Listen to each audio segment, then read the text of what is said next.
What's going on, guys? It's GBP baby. Welcome back to another video. I hope everybody's doing well, and let's get straight into things. So hopefully you've watched yesterday's video where you'll get an outline of what I'm expecting for the rest of the week. It was quite a late upload, but nonetheless it's all still relevant, and you'll know that I was expecting us to trade lower down into this fair value gap. However, today on Wednesday we traded much higher and ran up into this bearish order block right here.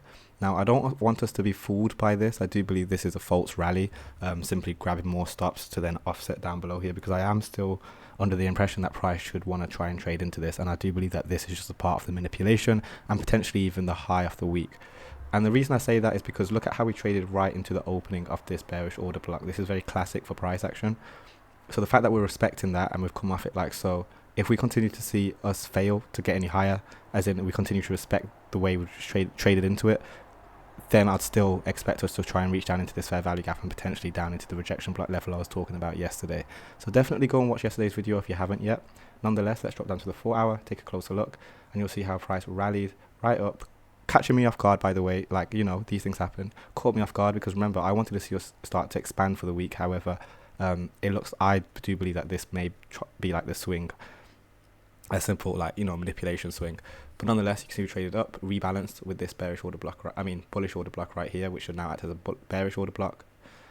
Simple as that. And then now we can also look at this range. So if we look at this low to this high, we have a 4 hour fair value gap. And if we split it, you'll see how look at how volume is respecting the 50% level of that.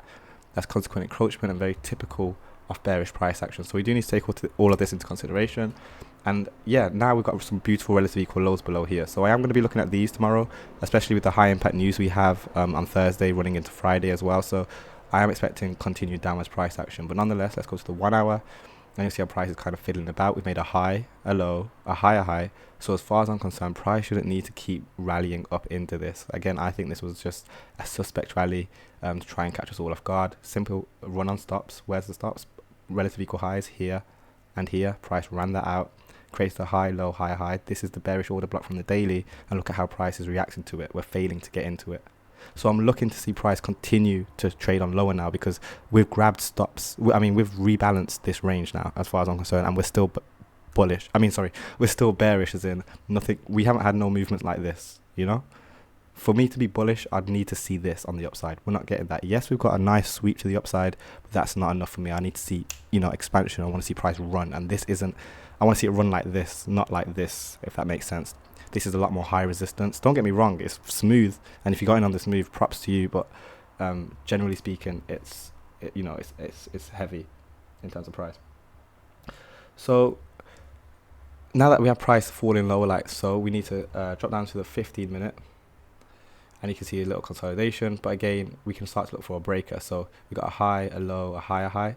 So these last down close candles right here, again, I'd like to think that this will hold price below it. I don't want to see price trade back through this range for the rest of the week.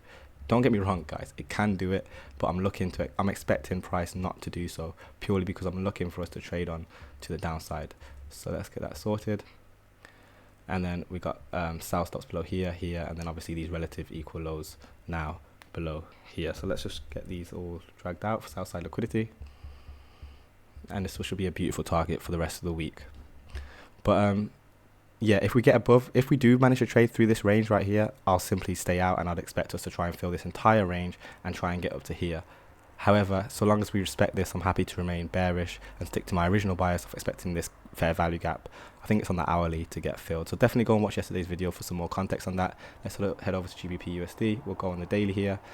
And obviously, if we're expecting dollar to return back lower, that means we want to see if GBP can, you know, trade on higher and run up into its monthly bearish order block I was talking about yesterday. So with that taken into account, we're going to be looking for, generally speaking, an up close candle, meaning that we can start to kind of key out where we're expecting price to respect. So you can see how price came and traded to the very top. Now this range is a range I drew our attention to on the monthly. Again, go watch yesterday's video. I'm going to get rid of that for now. But similarly to what we saw on dollar, we can look at the range of the gap, and you can see, look at how price respected the 25% level. Now when price respects the 25% level like that, look at that. Look at the low. Low was 1.31677, and look at this, 1.31677. You can't make that up, guys. But when price respects the 25% level like that, it can sometimes signify quite, you know, a large move, maybe, you know, brewing, so to speak. So I'm not, remember, our bias is up here, so we need to stick to that bias until proven otherwise, and this hasn't proven me otherwise as far as I'm concerned.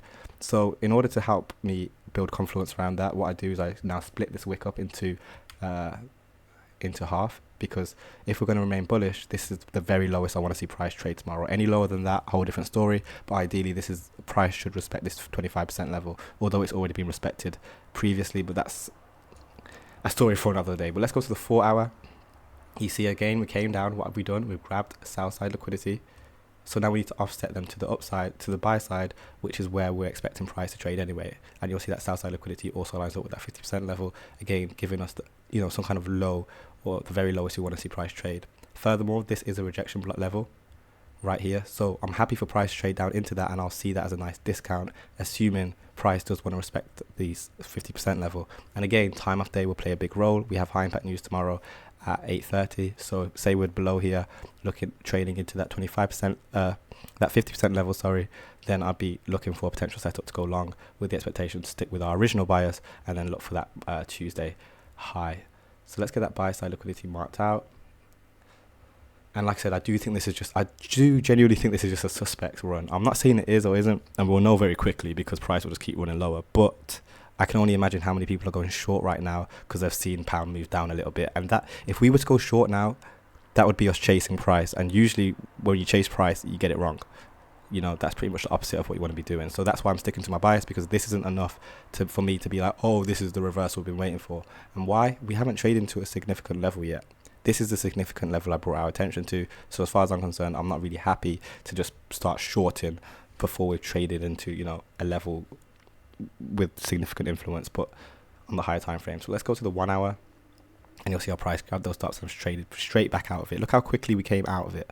We get in and straight out, closing above it, and our price is continuing to push on higher. Bullish order block again. So I want to see this bullish order block again. This range here, very lowest I want to see price trade. This consolidation here, got to be very careful, but I do want to see price continue to push on high. Let's go to the 15-minute out of curiosity. Now this is a breaker, low, high, lower low. We'll look at that last up close candle. And again, I'm happy for price to trade in this, and I'm even happy for us to get down here if we need to, but ideally price will stay above this, and that will allow me to stick to my confluence and idea that price should start running for the buy side. But yeah, that's everything on GBP. And remember, this is all assuming that dollar continues to respect this range I marked out. So now let's finish up on Euro USD. We're going to start here on the daily as well. And you'll see Euro was very weak, traded lower. We didn't quite grab stops the same way that Euro and dollar did, which is quite interesting. We traded down into a rejection block level, and then we're coming off that now. So we can pay attention to that. Pay a nice amount of attention to that. Let's go down to the 4 hour. And you'll see our price has created a mitigation block. Yeah, low, high, higher, low, and it's starting to push on higher. So again, look at how the wicks are just staying. Look at where volume is. Volume's continuing to respect the same level consistently. And again, although we've had displacement, it's not significant displacement. It's not enough displacement for me, and we do have a bias, so we need to stick to that. But nonetheless, let's go to the 1 hour. Very interesting price action here. Not the cleanest. Did we grab that low? That low just about got tagged, but you can see how much price is trying to get out of this range. It doesn't want to keep pushing lower, which is why I want to remain with my bias. Ideally, I'm looking for euro to take out this high. That's when I'll be pretty happy about expecting us to run up into the buy side liquidity, which I drew our attention to yesterday. But again, and I think that's pretty much. I think this is quite high. I think this is quite high impact news tomorrow. Yeah, I haven't seen this in a while. I'm guessing it's quarterly, so I'm guessing it's going to be quite significant, right? And then we've also got inflation rate as well. So all of these things are going to play a confluence tomorrow. We need to take that all into account. We've got a nice breaker here, low, high, lower, low. Drag that out, and this is the very lowest. Again, I want to see price trade. Price should respect this. It doesn't have to, and I'm not saying price will or won't, but what I'm saying is that for me to remain bullish and with my bias, original bias, I need to see this get respected. Simple as, and continued respect. So that's going to be everything right now. I hope that all makes sense. Don't forget to drop a like, drop a comment, smash subscribe, join the mailing list, join the Discord. I hope you found this insightful, and happy trading. Peace.